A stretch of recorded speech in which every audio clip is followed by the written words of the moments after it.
What you leave behind is not what is engraved in stone monuments, but what is woven into the lives of others. Freedom is the sure possession of those alone who have the courage to defend it. Just because you do not take an interest in politics doesn't mean politics won't take an interest in you. Those who can think, but cannot express what they think, place themselves at the level of those who cannot think. Better die standing than lie kneeling. I am more afraid of our own mistakes than of our enemies' designs.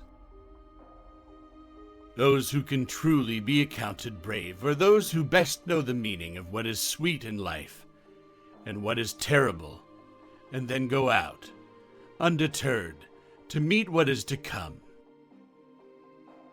Time is the wisest counselor of all. Having knowledge, but lacking the power to express it clearly is no better than never having any ideas at all. In private matters, everyone is equal before the law. In public matters, when it is a question of putting power and responsibility into the hands of one man rather than another, what counts is not rank or money, but the ability to do the job well. Future ages will wonder at us, as the present age wonders at us now. It is difficult to argue with the belly, for it has no ears. Who makes the fairest show means most deceit.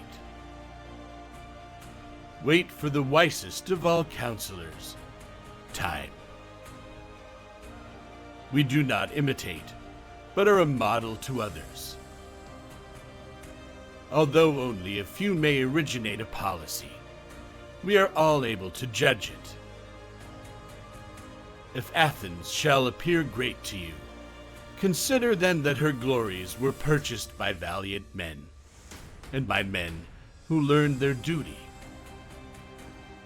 It is true that we are called a democracy, for the administration is in the hands of the many, and not of the few. Our strength lies in our opinion, not in deliberation and discussion, but that knowledge which is gained by discussion preparatory to action.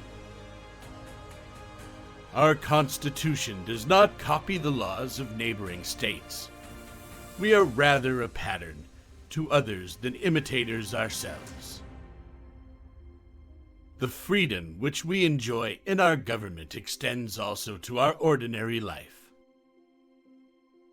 A spirit of freedom governs our conduct, not only in public affairs, but also in managing the small tensions of everyday life. For the love of honor alone is ever young, and not riches, as some say, but honor is the delight of men when they are old and useless.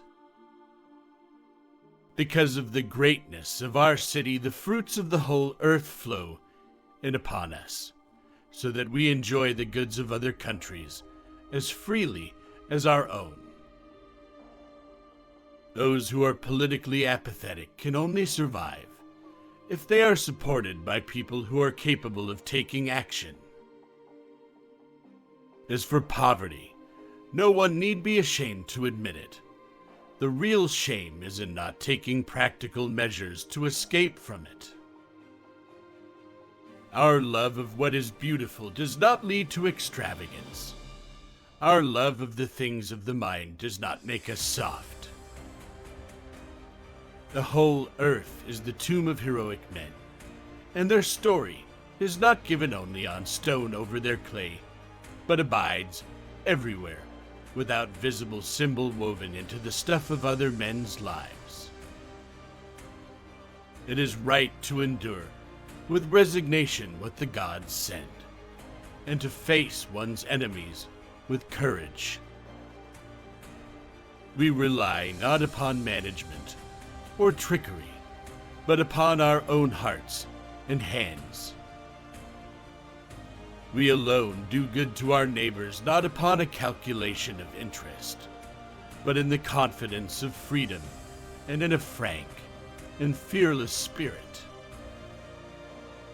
Instead of looking on discussion as a stumbling block in the way of action, we think it an indispensable preliminary to any wise action at all. It is more of a disgrace to be robbed of what one has than to fail in some new undertaking. We regard wealth as something to be properly used, rather than as something to boast about.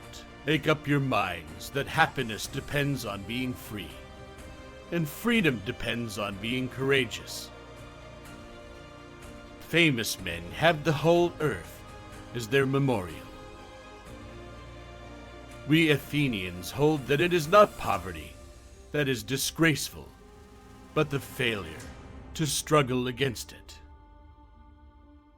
Trees, though they are cut and loped, grow up again quickly, but if men are destroyed, it is not easy to get them again. We do not need the praises of a Homer, or of anyone else whose words may delight us for the moment, but the estimation of facts will fall short of what is really true. She is best who is least spoken of among men, whether for good or evil. We do not say that a man who takes no interest in public affairs is a man who minds his own business. We say he has no business being here at all. A woman's greatest glory is to be little talked about by men, whether for good or ill.